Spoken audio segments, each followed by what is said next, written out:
ಕೇಳ್ತೀವಿ, ಜನರಿಗೆ ಏನು ಅನುಕೂಲ ಆಗ್ತಾ ಇತ್ತು ಇವನ್ನೆಲ್ಲ ತಿಳಿಸ್ತೀವಿ ಅಂತೇಳಿ ಅವ್ರಿಗೆ ಸಹಿಸ್ಕೊಳಕ್ ಆಗ್ತಾ ಇಲ್ಲ. ಚರ್ಚೆ ಮಾಡಲಿ ಈಗ ಅವ್ರ ಕಾಲದಲ್ಲಿ ಏನೇನಾಗಿದೆ ಅಂತ. ಈಗ ನರೇಗಾ ಮನ್ರೇಗಾಲಿ ಒಂದೊಂದು ಪಂಚಾಯತಿಯಲ್ಲಿ ತೀರ್ಮಾನ ಮಾಡಬಹುದಾಯಿತು, ವೈಯಕ್ತಿಕವಾಗಿ ತೀರ್ಮಾನ ಆಯಿತು.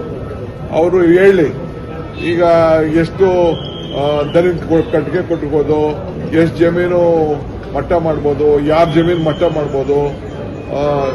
ಅವರ ಸರ್ಕಾರದಲ್ಲೇ ಬಿಜೆಪಿ ಗೌರ್ಮೆಂಟ್ಗಳೇ ಇದನ್ನ ಇಂಪ್ಲಿಮೆಂಟ್ ಮಾಡೋಕ್ಕಾಗಲ್ಲ. ಇವೆಲ್ಲ ನಾವು ಬಿಚ್ಚಿಡಕ್ಕೆ ನಾವೆಲ್ಲ ದಾಖಲೆಗಳು ಮಡಿಕೊಂಡು ಕೂದಿದ್ದೀವಿ. ಸೊ ಚರ್ಚೆ ಮಾಡಿ ಅವರು ಮಾಡಲಿ, ನಾವು ಮಾಡೋದು. ಸೊ ಅದು ಬಿಟ್ಬಿಟ್ಟು ಡೈವರ್ಟ್ ಮಾಡೋಕ್ಕೆ ಲಾಸ್ಟ್ ಡೇ ಇದೊಂದು ಡ್ರಾಮಾ ಮಾಡ್ತಾ ಇದ್ದಾರೆ ಅಷ್ಟೇ. ಇಶ್ಯೂನೇ ಇಲ್ಲ. ನೇರವಾಗಿ ಯಾವ ತನಿಖೆ ಬೇಕಾದ್ರೂ ಕೊಡ್ಲಿ, ಯಾವ ತನಿಖೆ ಬೇಕಾದ್ರೂ ಆರ್ಡರ್ ಮಾಡಲಿ. ಅರ್ಥ ಆಯ್ತಾ? ಹಿಂದೆ ಹೇಳಿದ್ರಲ್ಲ, ಈಗ ಪೊಲೀಸ್ ಕ್ಯಾಂಪ್ದು ಅವರೇ ಹೇಳಿದ್ರಲ್ಲ, ಪೊಲೀಸ್ ಕ್ಯಾಂಪ್ ಯಾರು ಮಂತ್ರಿ ಕೂಡ ರಾಜೀನಾಮೆ ಕೊಟ್ಟಿದ್ರು? ಈಗ ಅವರೇ ಆಫೀಸರ್ ಒಪ್ಕೊಂಡಿದ್ರು, ಸ್ಕ್ಯಾಮ್ ಆಗಿದೆ ಅಂತ ಒಪ್ಕೊಂಡಿದ್ರು, ಜೈಲು ಕಳಿಸಿದ್ರು. ಎಡಿಜಿಪಿ ಪಾಪ ಹೋದ ಜೈಲ್ಗೆ, ಈಗೇನೋ ಬಂದವನು ಅಂತ.